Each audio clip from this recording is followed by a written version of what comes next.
Nahihirapan talaga kami dati sa anak namin dahil yung skin niya napaka-sensitive. So, konting pangangati lang yan. Pag kinakamot mo, wala na, nagkakasugat-sugat na talaga yan. Maputi siya, pero sensitive skin, napakadaling magsugat. Kaya tingnan nyo, magkabilaan talaga yan. Ganyan, ang daming peklat.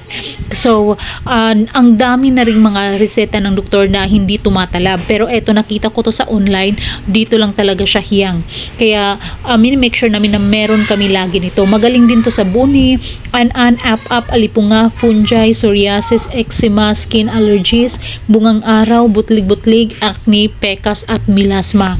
Magaling siyang gamitin, guys. Ako na-proof ko na talaga yan sa anak ko. 3 yung mga anak ko, pero ito talagang isa yung pinaka-sensitive yung kanyang skin. So, ito talaga lagi namin ginagamit. Ang daling maghilom ng kanyang mga sugat.